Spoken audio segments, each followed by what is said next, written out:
বিসমিল্লাহির রহমানির রহিম। আসসালামু আলাইকুম। সবাইকে শফিক সাউন্ড ওয়েভের পক্ষ থেকে স্বাগতম। আজ আমি আপনাদের সামনে আমার নিজের প্রস্তুতকৃত পাওয়ার অ্যাম্প্লিফায়ার এবং পুশপুল পাবলিক অ্যাড্রেস অ্যাম্প্লিফায়ারের কিছু বৈশিষ্ট্য তুলে ধরব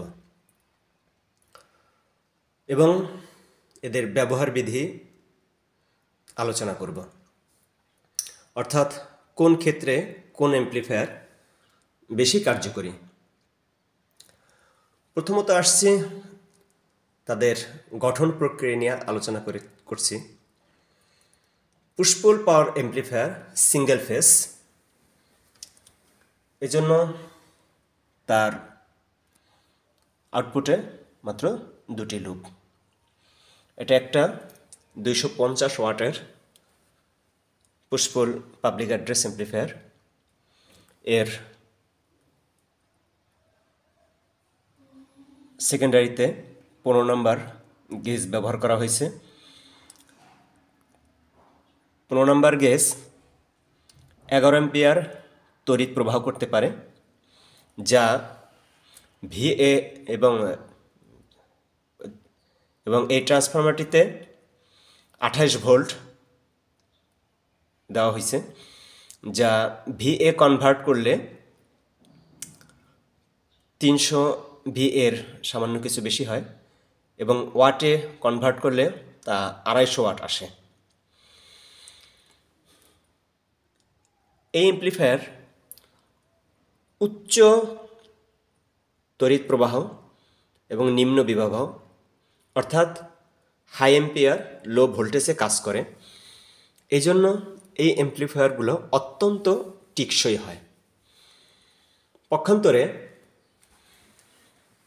পাওয়ার অ্যাম্প্লিফায়ার উচ্চ বিভব এবং নিম্ন তড়িৎ প্রবাহ অর্থাৎ হাই ভোল্ট এবং লো অ্যাম্পিয়ারে কাজ করে। এজন্য এটা তুলনামূলক ঝুঁকিপূর্ণ। এটা ডবল ফেস, এজন্য এখান থেকে 4টা লুপ বের হয়েছে। 1 2 3 4 4টা লুপ বের হয়েছে। এখানে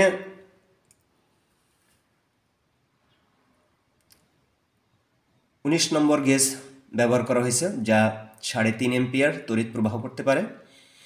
তা দুইটা ব্যবহার করা হয়েছে, এজন্য এখানে 7 অ্যাম্পিয়ার তড়িৎ প্রবাহ হচ্ছে এবং এই ট্রান্সফরমারটিতে 50 ভোল্ট দেওয়া হয়েছে, অর্থাৎ 50 ভোল্ট উৎপন্ন করা হয়েছে। ভিএ হিসাব করলে যা 350 ভিএ আসে, ওয়াট ক্যালকুলেশন করলে 300 আসে, কাছাকাছি আসে। এখন আসি ফিল্টারিং ব্যবস্থা নিয়ে। পুশপুল অর্থাৎ পাবলিক অ্যাড্রেস অ্যাম্প্লিফায়ার যেহেতু হাই এম্পিয়ার, এই জন্য তাকে হাই এম্পিয়ারের ডায়োড লাগানো হয়েছে। এখানে উচ্চ এম্পিয়ারের ডায়োড না লাগাইলে কোনো অবস্থাতেই সে ডায়োড টিকসই হবে না এবং তার সাথে হিটসিঙ্কও ব্যবহার করা হয়েছে, কারণ এখানে তাপ উৎপন্ন হবে। একইভাবে পাওয়ার অ্যাম্প্লিফায়ার যদি খেয়াল করি, যেহেতু সেখানে পাওয়ার অ্যাম্প্লিফায়ারের জন্য উচ্চ ভোল্ট এবং নিম্ন তড়িৎ প্রবাহ অর্থাৎ উচ্চ ভোল্ট এবং নিম্ন এম্পিয়ার কাজ করে, এই জন্য এম্পিয়ার যেহেতু কম, এই জন্য 5 এম্পিয়ারের 8টা ডায়োড লাগানো হয়েছে। 5 এম্পিয়ারের 8টা ডায়োড লাগানো হয়েছে, আপনারা দেখতে পাচ্ছেন যে এখানে 5 এম্পিয়ারের 8টা ডায়োড লাগানো হয়েছে, দেখতে পাচ্ছেন 5 এম্পিয়ারের 8টা ডায়োড। তো এখানে প্রত্যেকটা ডায়োড 5 এম্পিয়ার কাজ করছে এবং যেখানে এখানে তড়িৎ প্রবাহ কম কিন্তু বিভবও বেশি, ভোল্ট বেশি, এজন্য এখানে গরম হওয়ার সম্ভাবনা কম, এজন্য এখানে কোনো হিটসিঙ্ক ব্যবহার করা হয়নি। তারপরে ক্যাপাসিটর ফিল্টারিংয়ে আসি। এখানে পুশ পুল পাবলিক অ্যাড্রেস এমপ্লিফায়ারে ক্যাপাসিটারে তুলনামূলক ফ্যারেড কম লাগে। তারপরও এখানে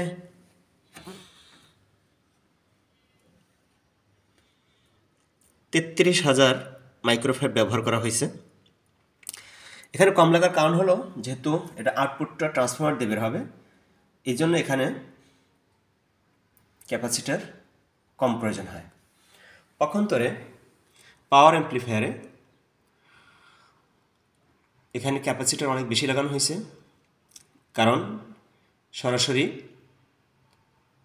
সে সার্কিট থেকে, অর্থাৎ সে আউটপুট ট্রান্সফরমার ছাড়াই তার আউটপুট বের হবে, এই জন্য তার ফিল্টারিংয়ের জন্য ক্যাপাসিটারের পরিমাণ অনেক বেশি প্রয়োজন হয়।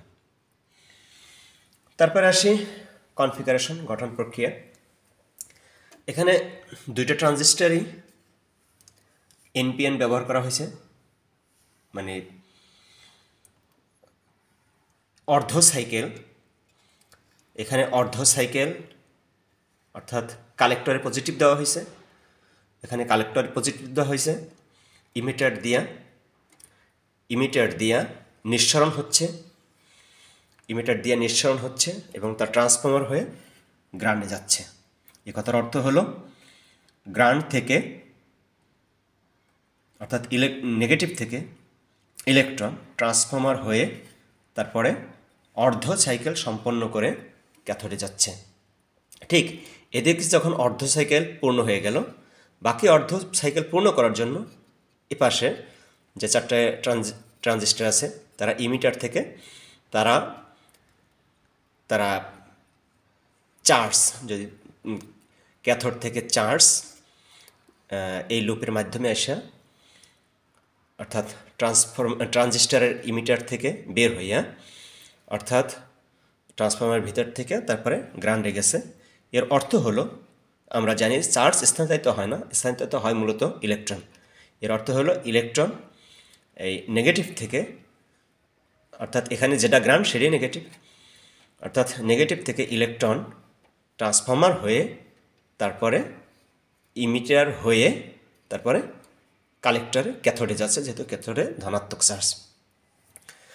এভাবে বাকি অর্ধেক সাইকেল পূর্ণ করে, অর্থাৎ এই লুপটার দ্বারা অর্ধেক সাইকেল পূর্ণ করলো, ট্রান্সফার হয়ে নিচে গেল।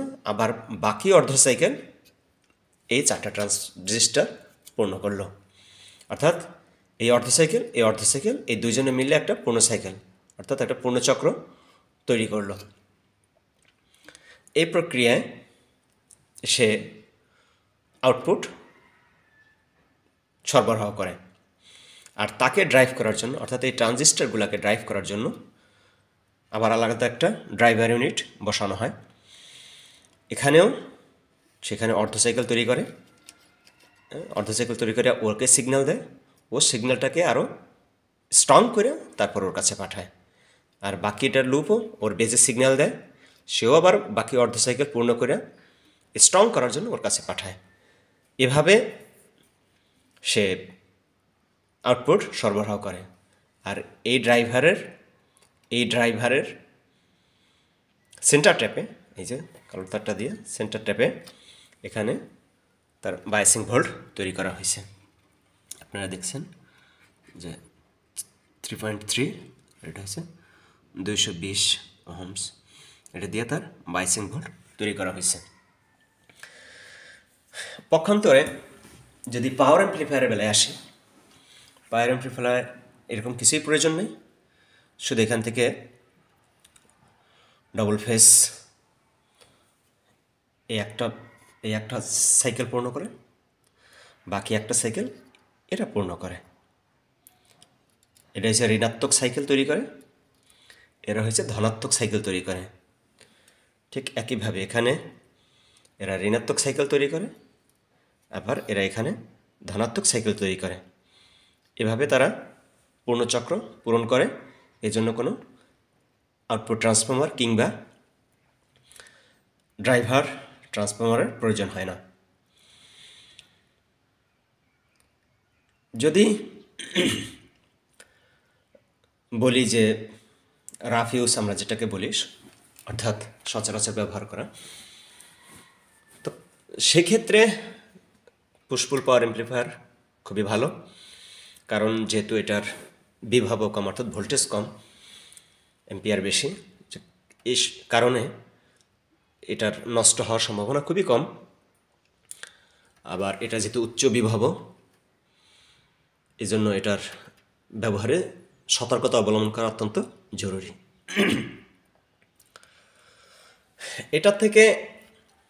এটার আউটপুট থেকে ওহমসের লাইনও বের হয়েছে, 100 ভোল্টের লাইনও বের হয়েছে। যদি কেউ চায় যে ওহমস ব্যবহার করবে, সে ওহমস ব্যবহার করতে পারে। যদি কেউ চায় যে আমি 100 ভোল্টের লাইন ব্যবহার করবো, তাও সে ব্যবহার করতে পারে। আপনারা দেখছেন যে পিছনে সেসব ব্যবস্থা আছে। তো এই জন্য সে মাল্টিপারপাস এটা ব্যবহার করতে পারে, অর্থাৎ পুশ পুল পাবলিক অ্যাড্রেস অ্যাম্প্লিফায়ার সে মাল্টিপারপাস উদ্দেশ্যে ব্যবহার করতে পারে। আবার তার ঝুঁকি কম, কিন্তু পাওয়ার অ্যাম্প্লিফায়ারে ঝুঁকি বেশি, কারণ এখানে যদি কানেকশন একটু এদিক সেদিক হয়ে যায় তাহলে ঝুঁকি আছে। আবার শক্তিমত্তায় হিসাব করলে অ্যাম্প্লিফায়ারের শক্তি অনেক বেশি। অ্যাম্প্লিফায়ার প্রচুর বেজ নিতে পারে, অর্থাৎ বেজে সে কোনো অবস্থাতেই দমে না, সে প্রচুর বেজ নিতে পারে।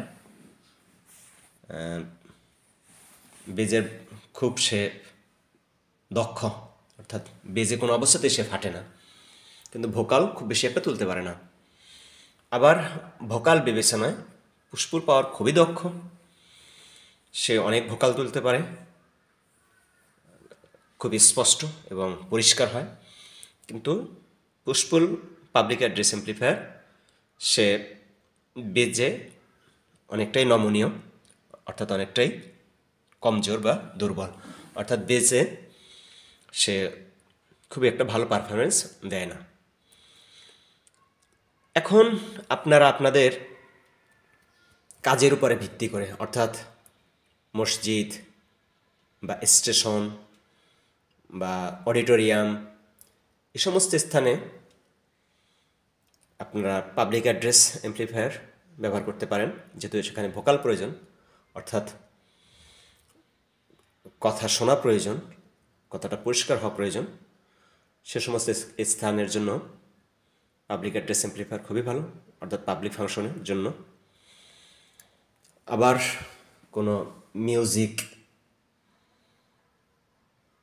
মিউজিক কনসার্টের জন্য